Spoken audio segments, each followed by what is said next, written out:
Great. Well, I think we'll get started now. We've got nearly 200 of us on this preview of this film. So thank you very much for giving up part of your evening and joining us this evening. It's absolutely brilliant to have you along, and I'm really super excited to share this film with you and explain what it's all about, and then to have this panel discussion about national parks in the future as well.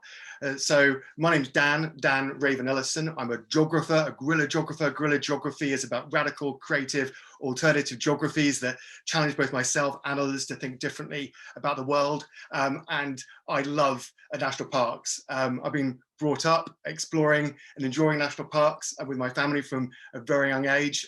My parents took me down the Grand Canyon and back when I was 4 years old without having a single piggyback, and going right through to my professional life. I still have a very close relationship with national parks. A few years ago, I did a project where I walked across all the national parks and actually all the cities as well in the UK, wearing a mind-reading device to see how I felt about those spaces. I've done tens of micro adventures with my son in national parks. And as well as that, about 8 years ago, I started a campaign that led to London becoming the world's first national park city, which isn't a national park, but it takes inspiration from the aims and values of our national parks and reimagines the urban environment, challenging people to make cities greener, healthier, wilder, and better for conservation in the process. So I have a very close relationship with national parks, and in this talk I'm going to sort of go into a bit of detail about the inspiration for this film before we watch it together, and then have a bit of a discussion as well. So I'm just going to share my screen now. So UK national parks in 100 seconds. So first of all, we're going to dive into behind the scenes, then we're going to watch the film, which, as I think you probably know, isn't very long, and then we're going to discuss the future of our national parks with a discussion. So to start off with, I actually started making these 100-second films back in 2018 with my co-conspirator Jack Smith, who's the director of photography and drone pilot, as I say. And I was really inspired by this statistic that about 1 in 3 people in the UK believe that 50%, or about 50% of the country was urban and built on. And I just knew this wasn't really true. That was a bit of research that I did with Friends of the Earth for this film. And I think that's a really big problem, the way that people often have a twisted imagination of the geography of the landscapes that we live in. I think it's understandable that people are a bit confused about the proportions of what our landscapes are made up of, because actually countries like the UK, England, Scotland, Wales, Northern Ireland, Britain, it's so big that it's actually really hard for our brains to make sense of those spaces. And even when we start to break down maps according to different types of land cover, like this map shows here, actually it can become even more confusing for our brains to make sense of. And I think when we look at sometimes bar charts or pie charts, that same data may actually become easier to understand on a surface level, but in reality, it becomes so sterile that for many people it also becomes almost sort of fairly meaningless as well. So I got thinking about that. I got thinking about an approach which might help myself and others to actually get a better sense of proportion of what our country was made up of. So I decided to make the short film called The UK in 100 Seconds, where every second of the film is 1% of what the country was made up of. And what this film revealed is that actually only about 5% of the UK is made up of houses and gardens, despite what many people might think, and that a very, very large proportion of the countryside is essentially used for feeding and rearing cows and sheep for animal-related agriculture. And I think this matters because if we're going to have proper conversations about whether we have space for more nature, more space for refugees, more space for affordable housing, whatever it might be, we need to understand the data, the science, to have a proper sense of proportion so that we can make good decisions. This particular project in the UK, I then replicated with Jack again, going out to the Netherlands, where we looked at proportions of land cover in the Netherlands as well. So like I say, I really love national parks, and this new film is all about the UK's national parks in 100 seconds in the same format as those other films. And I was inspired to make this film for a number of reasons, partially because of that love for national parks, but also because there's this announcement fairly recently, just at the tail end of last year, from the Prime Minister saying that there was this commitment for the UK to protect 30% of land and ocean for biodiversity. And I think this is absolutely fantastic news. It's exactly the direction we should be going, for a wide range of reasons. And this 30% is a number which many scientists have agreed on is needed essentially to help us prevent a mass extinction crisis, to support a growing global population in terms of resilient food supply and other issues, and to address climate change as well. So this 30% is a really important number, and arguably it's also, you know, a milestone on the way to reaching 50% for nature. But when we think about that 30%, when we think about how much land that the government rightly wants to protect, it's important to question how much is actually being protected and in what way. So the Campaign for Nature points out that globally, only about 15% of land is protected for nature. And really questions the point that it's not just about protecting any old 30%, it's about protecting the right 30% in the right way, and that will need to come from many different places. So I hope what will happen as a result of people seeing this film and seeing the data that is revealed through this film, it will open up people's imaginations to the possibilities for protecting more space for nature, while at the same time helping to lock down and improve things like our food supplies as well. So this is our team that we worked on for this particular project. Me on the left, my son Seb, Jack, you can see there, and then Joe's brother. We made this film during lockdown conditions, and it was an opportunity when Jack's brother and my son were not able to be in school to actually come out and get some work experience. They were both doing media courses at the time. So we had a great sort of family unit, but working in both bubbled and socially distanced ways. And essentially with the project, what we were looking to do was to show the proportions of our national parks that are taken up by different types of land cover. So land cover is not land use. It's not telling us what land is used for. It's telling us what the land looks like from above. And we use a particular data set called CORINE, which is a European Copernicus data set, which is publicly and freely available. It's imperfect, but it's pretty decent at the scale we were working at to break down how land looks in the air across our national parks. So here we can see this in the Brecon Beacons, and then see how strikingly different the Cairngorms are, and then again how strikingly different the South Downs are there as well. And working with Katie Walters, a geographer and colleague, we broke down the data by the different national parks and came up with a total narrative or story for the number of percents that we needed to record in the different types of land cover around the different national parks. And then what we did was break that data down further so we could come up with a spatial analysis of where the different types of land were most likely to be, to look at that according to the maps, so we could then plot a journey for traveling around the country to film different examples of these different types of land cover, whether that was pasture or quarries, natural grassland, moorland or woodland.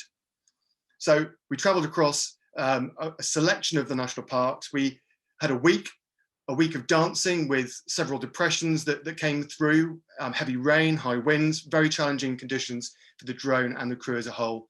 But went to the South Downs, to Snowdonia, to the Cairngorms, then back down to the Lake District, Yorkshire Dales, Yorkshire Moors, Peak District, and the Broads. So while we didn't get anywhere, we actually got a really good cross-section of different national park environments. So this image here just shows you some of the process. You can see me down the bottom right of this image, where I'm constantly walking backwards and forwards. And then, oh, can someone go on mute, please? Whoever's got their microphone on, it might be Jack. And then this here is Jack flying the drone up to try and find me. This was often very challenging to find me within the landscape. This is me speaking to Lee, who's on the call here, and in each place making sure we have the right permissions to film as well. And then this is a view that's similar to what Jack was seeing of me from above, with trying to hold me as far as possible center frame, often in very challenging conditions, like I say, to be steady in shot. So this is just a few of those shots. So just to say that this film would not have been possible without the help of a large amount of people. Cerys Matthews chipped in with the voice, Impact Observatory from the US, and Steve Brumbury there. If they hadn't invested in this film, it would never have happened. And then we had support across the National Park family to find locations to film. So thank you very much to everyone who helped us with those tasks. So now what we're going to do is going to jump in and watch the film. And then I can see Jack's here, which is great. Jack's filming on location at the moment, so I didn't know if he would be here or not. We're going to watch the film, and then there'll be an opportunity to ask Jack and I any questions about it. So in the email that went out to everybody, there was a link to the film, and the password on the Vimeo that you link through to is just 100 seconds, written as you can see it on screen there. So the number 100 seconds, all as one word. So if you click through, I'm going to give you until 20 minutes past 7 to watch the film, and then we'll ask Jack some questions. So please do put any questions into Q&A. But for now, be quiet, and I look forward to seeing you at 20 past 7. What do the UK's national parks really look like? To see what these landscapes are made up of, let's go on a walk. Each second of the walk reveals 1% of our national parks and how they appear from above. Are you ready for the UK's national parks in 100 seconds? Great. Well, I hope that you managed to watch it and enjoy it. I've had a few people saying they didn't manage to watch it, so I'm very sorry if that was the case. The problem with Zoom is that while Zoom is brilliant for so many things, it's terrible at allowing you to play videos in a way that's non-glitchy. So that's why we sent you off to Zoom. Hopefully you'll be able to see it now. If you haven't seen it, I really do apologize. The password will only work for another 10 minutes or so, but there will be a chance to watch it first thing tomorrow morning. But I'm very pleased now to have with us my friend and colleague Jack Smith, who is the fantastic director of photography, who makes it look all beautiful and makes sure that the drone's flying reasonably steady. How are you doing, Jack? Where are you now? Hiya, I'm in a hotel, and I can't even tell you exactly where I am. I'm near Exeter, and it's sort of the life on the road. So I'm glad I managed to make it here today, because it's suddenly very busy, even though it's lockdown. But yeah, I'm doing fine. So we've made a few of these films together now. What do you think was particularly challenging about this film compared to the other ones? Well, the how can you put it, extraterrestrial weather conditions compared to the other ones. You know, the other ones were generally, summertime. This was winter time. Battling the elements. The equipment really took a hit because everything, it doesn't like the cold, etc. The wind, drones, wind, rain doesn't go well together. Hail. But yes, exactly. But I'm glad we managed to survive and get it done. It was tough with COVID as well, wasn't it? Because normally we'd all be in one vehicle and have that sort of team camaraderie. And this time we were driving separately the whole time as well, which was a shame, wasn't it? Both in terms of our energy consumption, but also just working was harder, wasn't it? Absolutely. And the fact that you couldn't sit down after the shoot and have a good meal together and, debrief, etc. That's the hardest thing. And that's what I've got going on right now with this current shoot. So yes, it's complicated. How do you think that the pictures came out in terms of the color? Do you think that the color of the film actually represents real life? Or do you think that somehow the film is sort of more, I don't know, super life? I would say it represents life in this time of year. It's a lot of the images are more moodier than our summer films, but that just shows how, the UK is, and there is variety. I think the color, it does accurately represent, I'd say. Yeah, I agree. And what did you particularly enjoy about this one compared to other films we've made together? I'd say, well, for me, it was a personal challenge, having my younger brother as an apprentice for his first kind of big shoot away, because he couldn't, I haven't had any other shoots in this style in this period, because, considering COVID, and to see that he worked, he rose to the challenge. I got to find out the true potential of the drone gear, to see, because I come from a tech background. I didn't think the drone could survive the beating. I was determined to get the job done anyway, as you can imagine. I'd rather get the shoot done than have my equipment working, and and it did survive. So considering some of the really harsh conditions, especially in the Lake District, if anyone saw the shots where it's completely mist over the lake, and that was possibly the harshest conditions, wasn't it? Yeah, I think there, but also on the first day of shooting in Snowdonia as well, when we were in Wales, and we were watching the clouds come in, hail, and then jumping out of the car when the hail left, and then flying again, and having to literally dance with the clouds in terms of these sort of squalls that were coming in, of literally like ice coming down. Yep, absolutely. Incredibly taxing on the brain and the equipment, but fun at the same time. Well, look, thanks so much for tuning in. I know you want to shoot at the moment, but it's great having you along, Jack, and thanks for all your contributions to the films. Okay, thank you very much. Thanks, Jack. So, All right then. thank you. So I'm just going to welcome the panelists now to come on to the call to have a discussion about the film that we've just watched. And just while they turn on their cameras and microphones, I just want to sort of say sort of directly straight to everyone who contributed to the crowdfunding campaign to thank you very much for your support, whether you put in £5, £20, whether you put in considerably more than that. Thank you for your support and for helping to make the film happen, because without that support, it wouldn't have happened. So thank you very much. So on a panel, we have 6 great guests. I've asked each of them to be ready to share a reflection about the film, what their connection is to national parks at the moment, and then to suggest one to 3 things that they think could be done for us to make the most of our national parks. And I'm going to time everybody, so you're going to have no more than 2 minutes, and then we'll throw it open to the audience. We've got 50 questions or so come in so far, nearly 50 questions that we can sort of work through as well.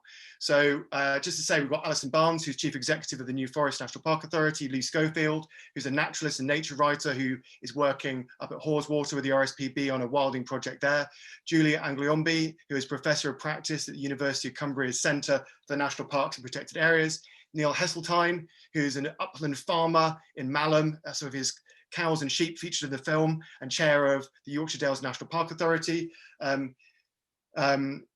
Zinara Malik, who's program coordinator for Active Conservation, who mentors young people and takes young people into national parks, including Pembrokeshire and the Brecon Beacons, and Alan Featherstone, who's an ecologist, nature photographer, and founder of the Scottish Highland charity Trees for Life.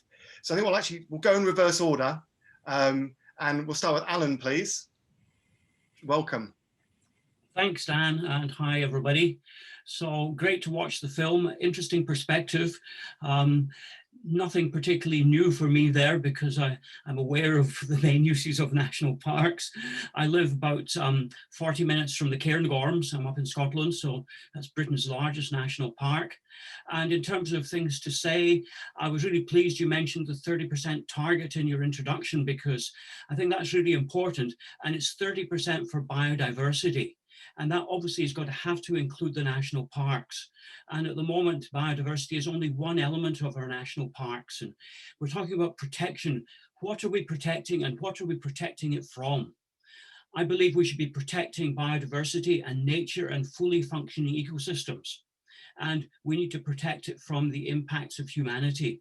We are the force of destruction that is wreaking havoc on ecosystems all over the planet. But here in Britain today, we've got it, as the Americans say, a bit bass-ackwards. So much of the activities in national parks actually protect human economic interests, burning for sport, grouse shooting, grazing, and so forth. And nature suffers because of that. We've got it the wrong way round. So the direction of travel for me has to be one of rewilding. It has to be restoring ecosystems, recognizing that we're one of the most nature depleted countries on the planet. And we've got a long way to go to get back to health and balance again. And I think the national parks can play a key role in that. It's not something that's going to happen overnight, but it's a direction of travel that we should be moving towards with some clear targets. And 2030 is a great opportunity. Also, just very finally, mention very quickly, nature needs half. 30% is a good start, but humans are 1 out of an estimated 8 million species on the planet, and we're taking over the whole Earth just now. So if we have 30%, we're leaving 70% for all the other 8 million species.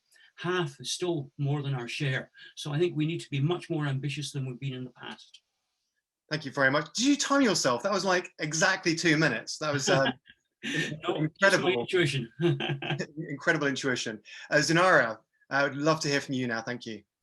Hi everyone, my name is Nera, and I'm Programme Manager at Action for Conservation, which is a youth environmental education charity that works across the country in different regions. And one of the things we do is take young people into national parks. Before I go into that, my reflections on the film were that, so I absolutely love easy stats and visualizing things. So I think the film is a really good way to do that. Obviously, there's some really shocking facts in there, but actually seeing that from sort of a bird's eye view is really nice. And obviously, because I work with young people, I think it'll be really interesting, and it's a really creative way to kind of portray. So that's my sort of reflections on the film. I really enjoyed watching it and kind of seeing that. So yeah, there's two main things that we kind of work on working with young people. So one of the things is sort of nature connection. So taking young people outside into nature. And one thing we do is run our sort of regional camps for young people in different regions. So for example, young people in the southeast will kind of link them up to camps in the South Downs National Park. Those in the southwest will visit Pembrokeshire National Park, and those in the northwest will sort of stick to Peak District National Park, and that sort of gives them a sense of place. Firstly, having that sort of connection with a regional national park, something that's almost on their doorstep. So that's one of the sort of main things, is kind of getting young people outside in these places, but also allowing them to just have fun and play. So it's not all about learning about the scary stats and what's going on, but actually just giving them that time to be outside. For a lot of the time, the young people, actually it's their first time in nature, and having that time to just spend outdoors, make new friends, and learn from the land. And another thing we do is sort of allow young people to sort of build their knowledge so that they're able to make decisions for the future of these green spaces. So for example, one of our projects in the Brecon Beacons National Park, the Pen Pond project, works with the youth leadership group who make up our ambassadors, along with tenant farmers and local stakeholders in an area. So I think we're working on 200 acres at the moment in that area to restore the land, and using that sort of youth vision essentially for young people that will adopt these national parks in their life, to kind of am I done to kind of be a part of that process. So I'll just leave that there. Thank you very much. Who's next? Neil, thank you very much. Okay, thanks, Dan. Yeah, beautiful film. Really interesting that you use land cover rather than land use. The two figures that jumped out at me throughout it was only 6% of crops, but I guess that's the nature of national parks, but also only 24% of pasture, which I thought could have been higher actually. So, but that just jumped out to me. I'll try and whistle through this as quick as I can. So yeah, Neil Hesseltein, farmer in Malham on the southern edge of the Yorkshire Dales National Park, and I'm also chair of the authority, as you say. I believe two issues that national parks are top of the list to address. That's climate change and nature recovery. And every aspect of the work we do as national parks, whether that be land management, which is featured in the film, or housing or tourism, should be driven by a commitment and a responsibility towards addressing climate change and nature recovery. Farming and land management, I actually think, is moving in the right direction, albeit incredibly slowly at the moment, towards farming methods which have a greater emphasis on the environment around them. The vast majority of land within national parks is privately owned, so we always have to work with farmers to change land use. But we're undoubtedly seeing more landowners coming forward who are looking at ecological farming methods, peat management, extensive tree planting and large-scale nature recovery. And we're working with those farmers and landowners with the help of DEFRA to achieve that as we work through firstly the transition period and then the full rollout of ELMS in 2024. But it's up to us to drive and influence that direction in terms of climate change and species collapse. Housing, I see, has been a tougher ask with a planning authority, so we also have a certain amount of control over permissions.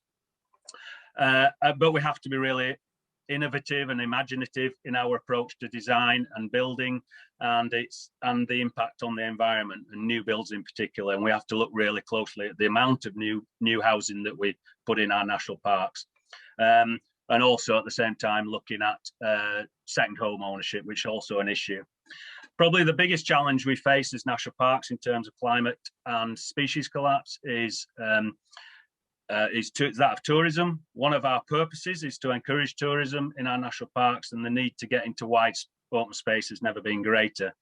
So over the last year, we've welcomed new audiences to national parks, and we're expecting greater number of visitors returning this coming summer as restrictions hopefully ease. And those visitors are hugely important to our businesses, communities, and the economy. But that comes at an environmental cost, and the environmental impact of over-tourism is being felt all over the world. And that issue needs to be addressed. So I guess the answer just quickly in answer to your question, David, how do we make the most of our national parks?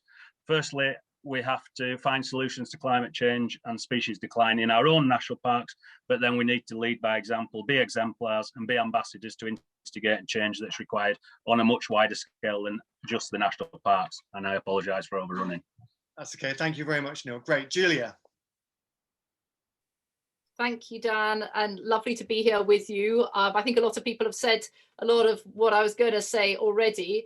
I'm Julia Raglanby. I live in Cumbria. I'm a professor in practice at the Centre for National Parks and Protected Areas 1 day a week. That's based at the University of Cumbria.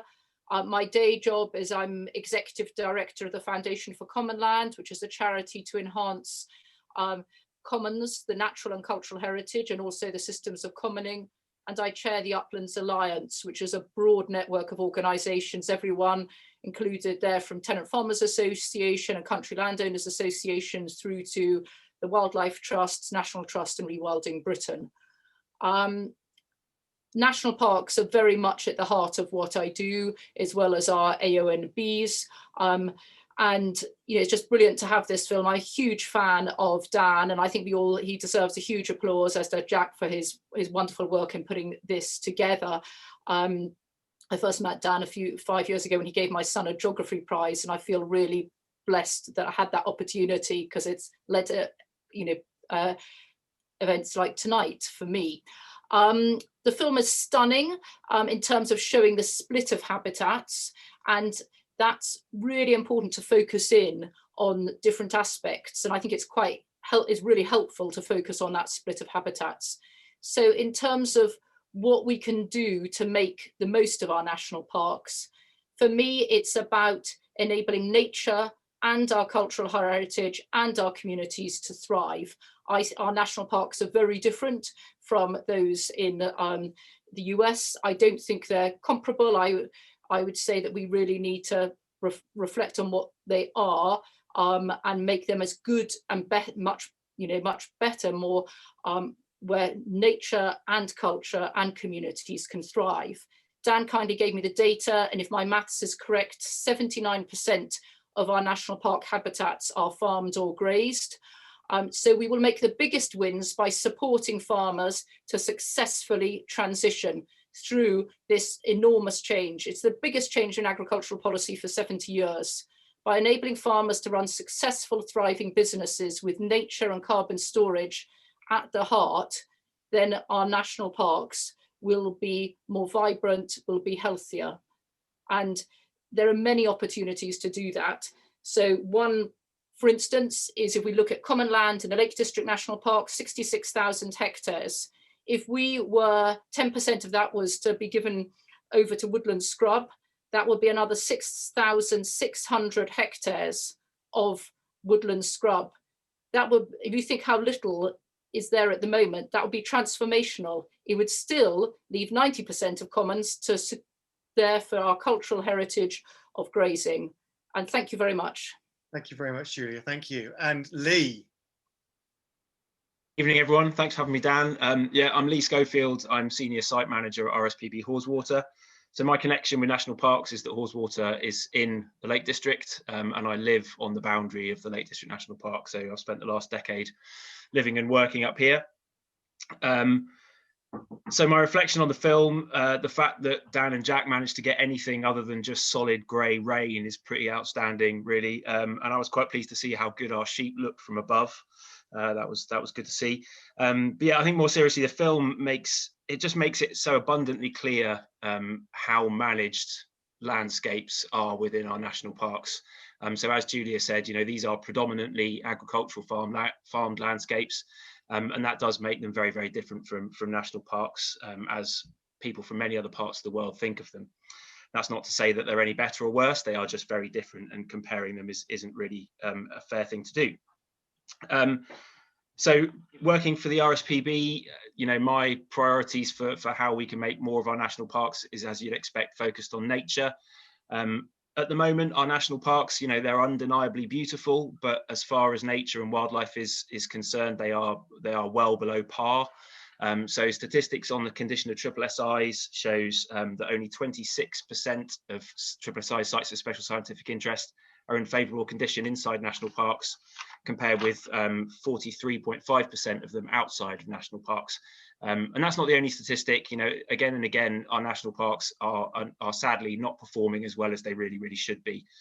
And that's not because we don't know what to do. You know, we have the tools at our fingertips to restore rivers and bogs and woodlands and scrub and hay meadows and everything that we need to do. We know what we need to do. The challenge is building the support and the capacity to enable that change to happen. And that all comes down to finding common ground, building mutual respect between the many, many different actors that operate across national parks, and building an acceptance that it doesn't need to be all one thing or the other. So at the moment, we have a false paradigm of rewilding versus farming. There's a huge amount of nature recovery that can be delivered through farming. There's potentially some farming that can be delivered through rewilding. And there is lots of room in our national parks for these multiple approaches to rub shoulders with each other perfectly comfortably. And that's the position that we need to get to. And my final point would be that we need to do more to implement the recommendations that were made in the Glover review, which would be potentially really transformative and a road to those things I suggested previously. Great, thank you very much, Lee. And finally, Alison. Hi, good evening. Congratulations, Dan. I'm Allison Barnes. I'm the Chief Executive at the New Forest National Park Authority. I think your film's been done at a really crucial time because of all the questions that the other panelists have raised really about, you know, we're coming out of a global pandemic. We were created as national parks at the same time as the social movement for the NHS, so 70 years ago. And it's really important that we do reflect on what we need to do going forward. So I think, yes, we're all envious that you got to walk all the national parks in lockdown, but it's taken us on a virtual adventure. And also I think it's taking us on a mental and very important journey about our future. So what could we do to make the most of our national parks? Well, first and foremost, I think we need to value and care for them. So the David Attenborough quote we all know about, you know, we're not going to be able to value what we haven't experienced, etc. Well, we really need to live that. If we think about healing landscapes at the moment, whether it be for ourselves or for nature or for climate, we really need to kind of put a sort of different value set on this, on our protected landscapes, on national parks. And we hear a lot of discussion about, you know, public goods and, you know, green recovery. Well, we've really got to push the value system that pushes forward care and value. And as a lot of the chat has shown, it's a crucial time to demonstrate we care. We must care for our national parks in the next few months, because we need to make sure the golden egg is there for all our aspirations of the future. Second thing, I think we need to invest in them as centres of excellence for skills and jobs, these green skills and jobs that we all keep talking about. They are living and working landscapes. They have always been centres of excellence for green skills and jobs.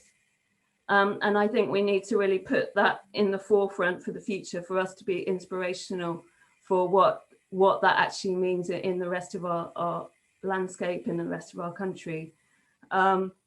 Certainly what we were saying about young people being inspired as well, kind of looking at skills and jobs of the future for the next generations, and really engaging people such as the young people in what that really means. And the last thing, and I think you've done this hugely well through the film, is we need to keep inspiring people. People need to be inspired to act, whether it be through film, through art, through, you know, direct experience. I think somebody put in the chat about the beauty of the winter scenes that we've seen in some of our national parks and even in our cities today. And we really need to bring that to heart, and we need to keep focused on that inspiration, as well as thinking about the issues that we all face around climate and nature, because then we can do that with good heart. And as Victor Hugo said, there's nothing more powerful than an idea whose time has come. And I think national parks really exemplify what the Green Futures recovery might be. So sorry, it's really difficult to do it in 2 minutes, but thanks, Dan. Great, thank you very much. Thank you all very much. I'm sure that lots of people listening would be applauding right now at that range of answers. I want to pick up on something very particular that you brought up, Lee. A lot of people are asking about rewilding and about farming and about shooting birds and about all these sort of big issues, which are obviously highly contested. At the same time, you're sort of saying that there's a false dichotomy between rewilding and farming. I wondered if you could sort of paint a picture for us, just in 30 seconds or so, of what the landscape might look like if actually things are in balance, there is more harmony. And then if anyone else wanted to respond to this point about how we find that right balance between those two positions. I think the problem is that every valley, every farm is going to look different, and you can't say what is it going to look like, because from the South Downs to the Cairngorms, our national parks are just such incredibly varied landscapes, and there's a huge amount of variation within those landscapes. So but for me, for the Lake District where I work, the land that I look after, which covers about 1% of the Lake District National Park, we've got areas which you could comfortably call rewilding. It's not a term that I like particularly, but areas that have had livestock excluded from them, places where we've restored rivers back to a natural course, places where we've blocked up drains in bogs to re-wet them. And they sit comfortably alongside species-rich hay meadows, which are very much a managed landscape where grazing by sheep is key to maintaining their value. So it is possible to achieve a sort of a patchwork landscape, which still has a good degree of connectivity within it. Connectivity is really important, but you can provide connectivity through hedgerows and through infield trees scattered around the landscape. So it's about finding bits of the landscape that can deliver for different aspects of what society needs. And society needs a whole raft of different things, from flood risk reduction to carbon to food production. And I think we can find ways, but they have to be fitted to the place and to the people that are delivering them. Would anyone like to step in at that point? Neil?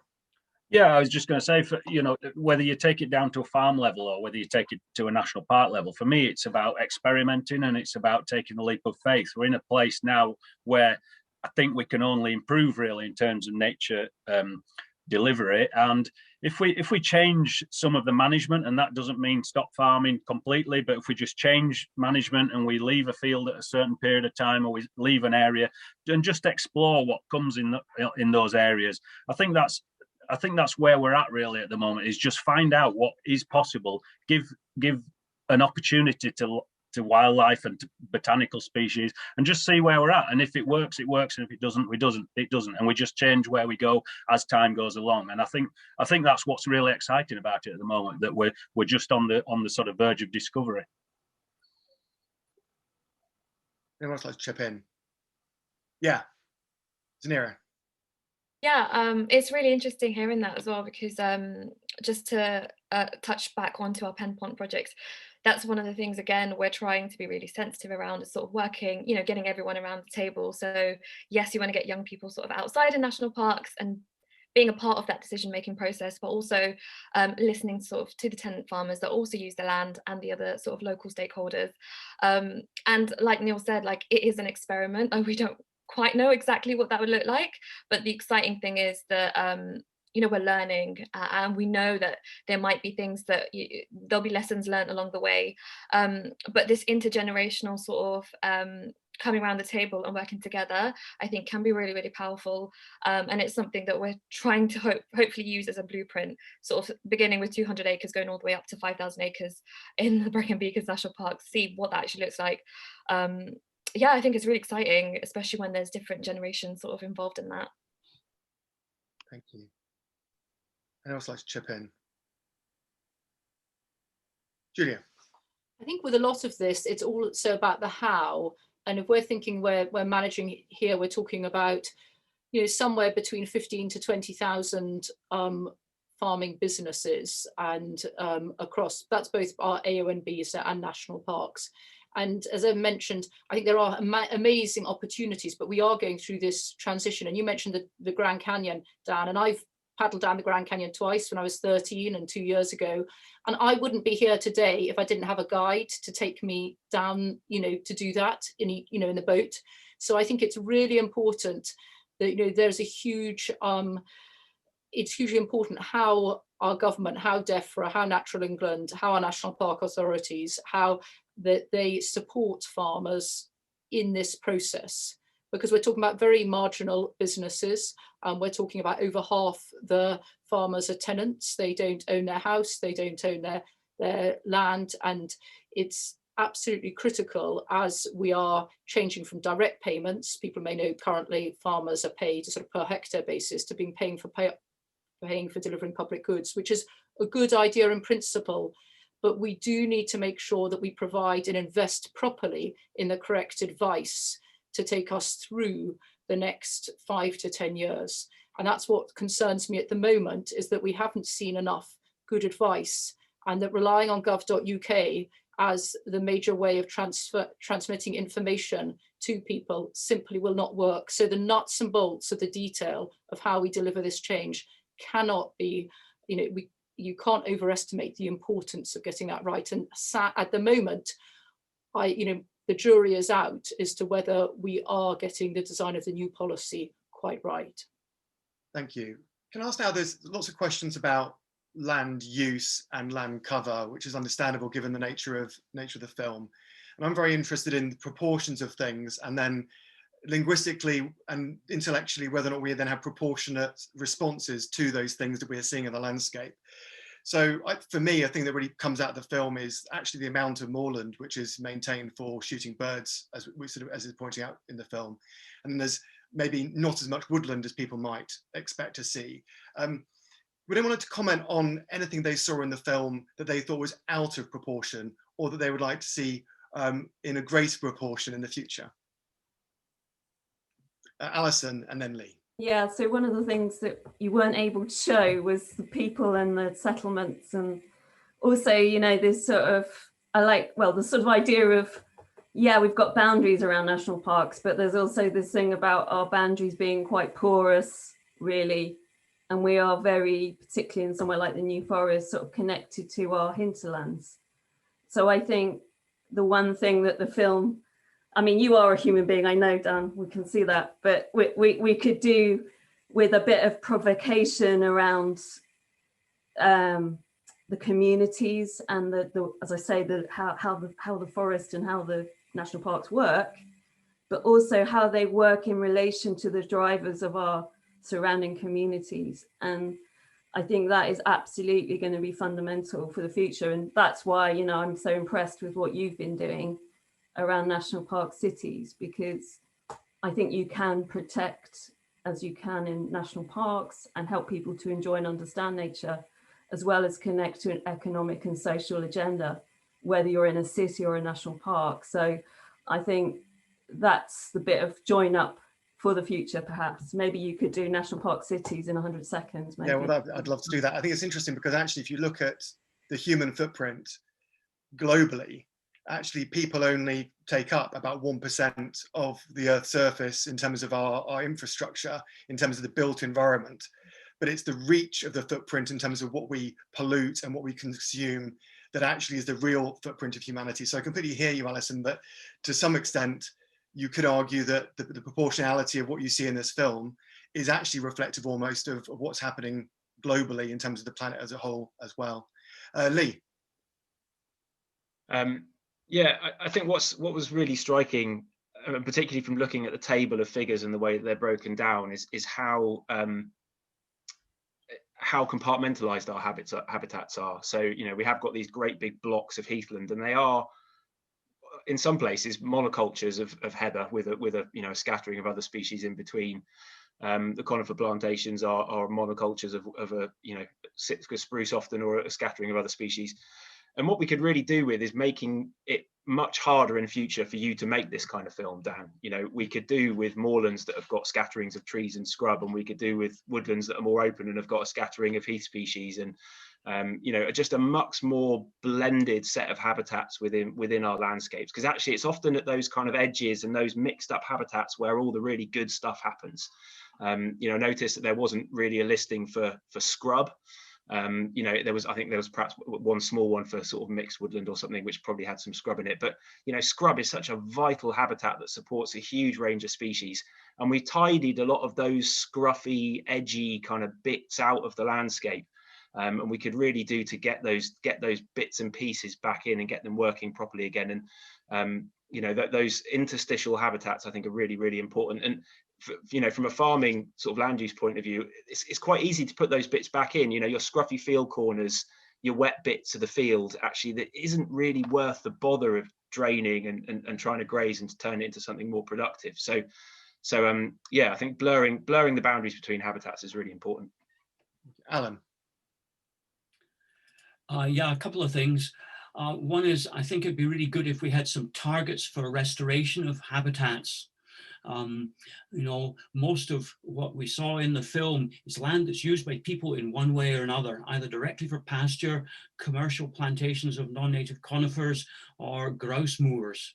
Not everything, there's also some crops, but a lot of it is, there's very little that's actually there for the primacy of nature at the moment. And that's, you know, what I think we need to be driving towards. The Lake District National Park, for example, should have, you know, significant areas of temperate rainforest, one of the most endangered ecosystems in the British Isles. It would be great if the national park could come out with a target saying, you know, we want 5% or 10% of that. The other thing I wanted to say was just about the people who live in the national parks. And, you know, somebody mentioned about the farmers and the subsidy support system changing. And I think we need to be more radical there. And I would like to encourage people to actually look at alternatives to farming, to actually become stewards of the land to help it recover. And, you know, there are examples of that from elsewhere in the world where people have got engaged in rescuing endangered species, in habitat restoration. There's the Knepp estate in the south of England, you know, which has made the transition from a conventional farm. So I would like to see some encouragement and some incentives for people to do that, because the people who live there obviously have a connection with the land. And I think the onus is on us to help make that connection stronger, that the land needs our help to recover. Thank you. Anyone else want to chip in on that? So we've had, yeah, sorry, Neil. Just to say briefly that I think that's absolutely fine, and to provide those incentives is absolutely fine. And I think actually going back to the sort of private ownership of land within national parks lends itself to that, because it means that you get different people that are in different mindsets and we want different things out of the land. So actually that choice and that sort of incentivization will take people in different directions, and that's actually when you'll get the mosaic of habitats that Lee was talking about. Yeah, Go on, Julie. So I mean, I would agree with and with Lee that the opportunities for having you know, this woodland scrub and having that, you know, that's what I mentioned when I was talking about, there are great opportunities. You know, we've only created a few hundred hectares of woodland in England at all per year. Do you know what I mean? There's very little new woodland. I think the figure was a 1.9% or something of woodland scrub in Dan's film. So there are great opportunities to improve this. And I think recognizing that these are lived in and privately owned national parks and are significantly different. But at the same time, we can achieve many of Alan's objectives and Lee's objectives alongside you know, communities thriving and producing good quality food. I think also the health and well-being, one thing I see as a great opportunity is in terms of using that change and that improvement in nature also, as Sonera says, to inspire people, that by people coming to national parks because they'd like to be there, we must use that opportunity for also education and learning in the broadest possible sense. So people can say, if they're going to be buying, you know, food, you know, that everyone needs to eat, where does our food come from? And producing food that's farmed in sympathy with nature, and that where nature thrives alongside food production is absolutely essential. I think the national parks can have a really big role there.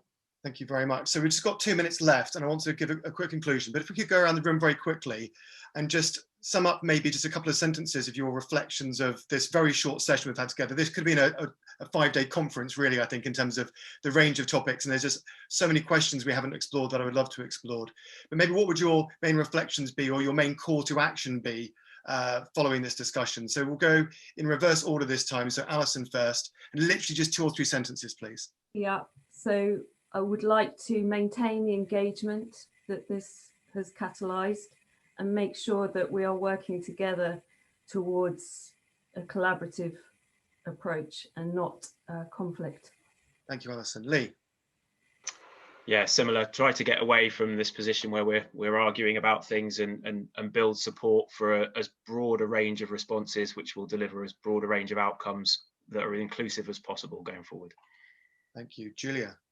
I would like us to support farmers in national parks to transform their businesses to thrive, to deliver more for nature, more high quality food, and more for the communities who visit. Neil? For me, Dan, diversity is absolutely key, and that's whether that's in wildlife, that's in people, that's in habitats or whatever. And I'd just really like to see national parks driving that and leading the way on that, and make national parks better places than they potentially have been in the past.